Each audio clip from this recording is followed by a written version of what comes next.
Hey guys, it's Marcus. I just got 7th place playing pure Odion at the Kissimmee Regional this Saturday. My matchups were Malice Fiendsmith round 1, Voiceless Voice round 2, Fiendsmith Bestial Malice round 3, Dynamorphia round 4, Blue Eyes round 5, Fiendsmith Bestial Ryziel round 6, Fiendsmith Ryziel round 7, which was against Geo, who ended up winning the regional.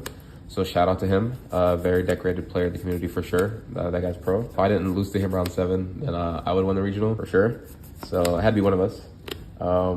Round 8, I played against Bestial Malice, which was my second loss. Took it to a game 3. I'm pretty sure if we had more time, I would have won that match. But we had some unfortunate judge situations, which is no fault to the players. And round 9, I played against Blue Eyes. Most of my matchups, aside from round 7, I lost every die roll. So I was always having to play going second all my game 1s minus like 1. A lot of my matches were 2-0s except for round 7 and 8 and 6 where I went to game 3s. So yeah, let's just get into the profile. First, I want to get some shout outs. Shout out to everyone at the event. We have a really good community down here in Orlando and the Tampa and Kissimmee area, so that's always nice. A lot of my friends, a lot of the guys in a lot of my chats. Shout out to Tate. Actually, funny enough, I was talking to him about the deck last Friday, and I actually got a random idea from our conversation that I ended up adding to my deck, which was nice. Shout out to Oscar, the homie. We do it for Miss Gladys. If you know, you know.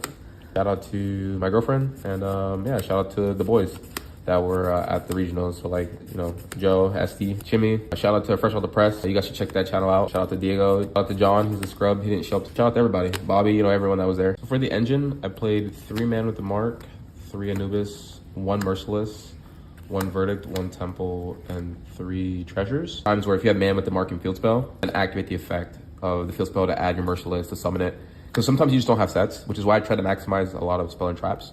But there will be games, like I said, where you summon Man with the Mark, you add Treasures, dump Verdicts, that way your Field Spell actually gets you a guaranteed body. So the only card to talk about really is Anubis. This card's broken in the sense that you just have Boss Monster that you can always summon back, hand or grave, so long as you're playing the game. Not only that, his on-field effect to pop a card when a spell and trap gets popped is actually relevant, and that just comes up against, decks like Ryziel, decks where so just the 3k body in the format is hard to get over in general. I think Merciless you can still play at 1. Like, once you've played it the one time you got value out of it, you can't really get it back once you link it off. Its battle effect actually came up a lot with Destroy Monsters. I'd say the next portion of the deck are the Apous cards and the other trap, along with just some of the random cards I played alongside them. Like I said, the Nib, I'd rather it just be Temple of the Kings. So I was playing more of a pure build. I opted to play 3 Apous the Serpent. 1, because I just really wanted to see it, but 2, because I play quite a few rank 4s in my extra deck. An extra 4 to pair with Man with the Mark. Cards like Lord of the Heavenly Spheres. Like, these cards, especially in the grind, are so backbreaking for your opponent, because not only are you getting like 2 bodies, you're getting a card that negates non-targeting, a card that when it leaves gives you a card in the form of Yes the Brick. But it did come up where this card being flipped gave it extra pop options for Statue of Anguish pattern. When you have Man with the Mark on the field, like, these cards just don't die. That's another thing with the deck, is there are times where, like, when you have fields like this, it's really hard to lose. Your Swamp Deity is negating ways that they would be able to negate Man with the Mark. And these cards just never leave the board, because while Man with the Mark's on the field, just in a perpetual grind state where your opponent can't clear your board if these are all the cards that you have. They can never clear these. So your opponent will just have to deal damage and pass. So you have your Field Spell being able to grab you another monster, grab Anubis. These cards go to grave to bring out your Fusion, which then resets the traps. And you'd be able to reflip the trap because you'll already have had both the Kings on the board. You just kind of snowball into advantage from there. Even going second too, if you're able to settle down the board enough, like with Typhons or your other trap cards, like once you get to a game state where you have this, you don't ever actually need to link into anything. There are some games where I didn't even make Soul Hat Rabbit or make the Fusion. I just sat on Man with the Mark with these spell and traps, and then all they're doing is dealing damage to me via this. And on the crackback, you're doing stuff like making rank 4s, making rank 6s, you're making the Fusion, which pops a card on their turn. So you're kind of like chipping away at the board to where they have nothing left. This was a broken end piece for sure.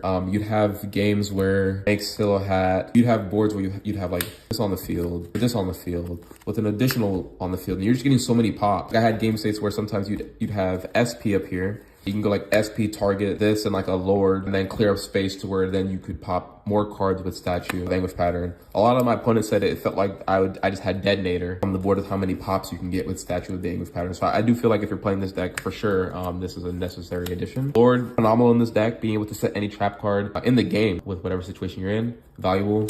Call by is called by, terraforming, and then pop for just added consistency. And then my non-engine, I played 3 Ash. I main deck 3 Perulia because I just didn't have Fua. I did get favorable trades, like I would Perulia, my opponent would have to normal summon something. 3 Droll, it's a regional. And especially with Vegas ending the way it did, I expected a lot of Ryzeal, other rogue decks like Mermail. And so just being able to drill them, simplify the game state to where you can just play your trap deck, very good. Along with that, I expected a lot of people to play hand traps. I played 3 talents, but it's also a card you can set so that you get value out of your treasures with the king. So that's always really good.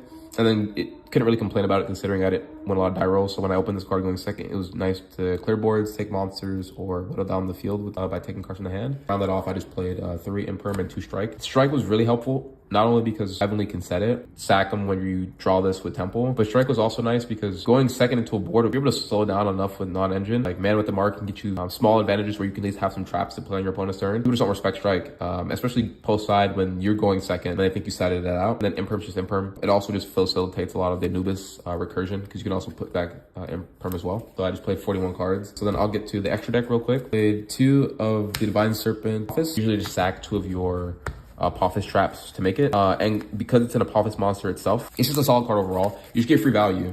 Like this turns into this, which then turns into this, which then resets these, which is really nice. But also it being a reptile was actually pretty relevant because there were also game states where you could actually make Lars. And that came up a lot too. People just didn't know that these were reptiles. It was level 6, which actually, funny enough, came up with Apophis, the Swamp Deity, that's also level 6.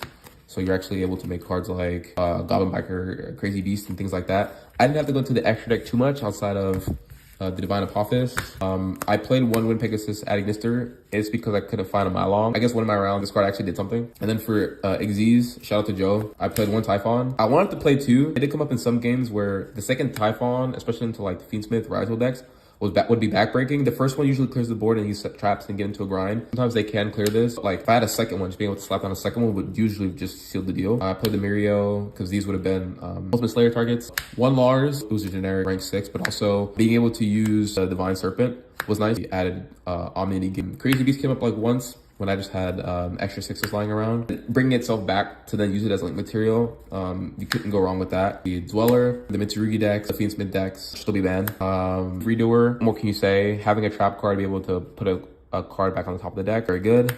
Gallant Granite to search the Heavenly, which I tried to do a lot because it gave me options to set Strike, set an Imperm, or set an extra Continuous to get value off of statues. Then it also helps with a certain combo I came up with that I put in my side deck for games 2 or games 3 if I went first. And then mandatory, I'd say Link Spiders because they convert your normal monsters into a link that you can then use to make SP, which was very helpful for clearing not only my opponent's bodies, but some space on my board. Then mandatory, I'd say like you can probably opt to play 2 to 3 of this.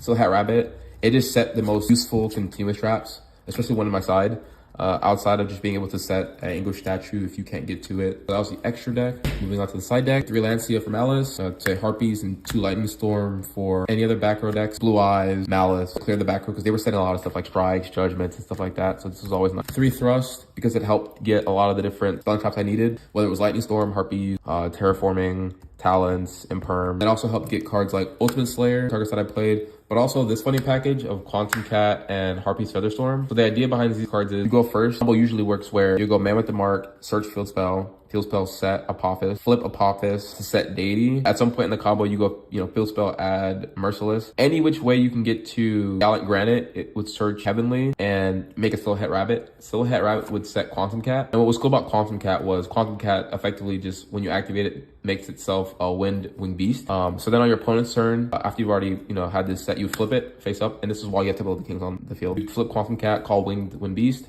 and then Heavenly would slap down. You would set the Feather Storm, and then just because you have Temple of the Kings already immediately flip it, and then just turn skip your opponent for the turn. And then how the deck's already set up, right, is on your opponent's next turn, you already have the Field Spell for advantage, your 2 Apophis trap. You can convert Quantum Cat into a card. You have your Slow Hat Rabbit. So this combo right here just helped me close out games. And how I thought about it was like every other deck in the format trying to do, you effectively can't play the game sometimes combos.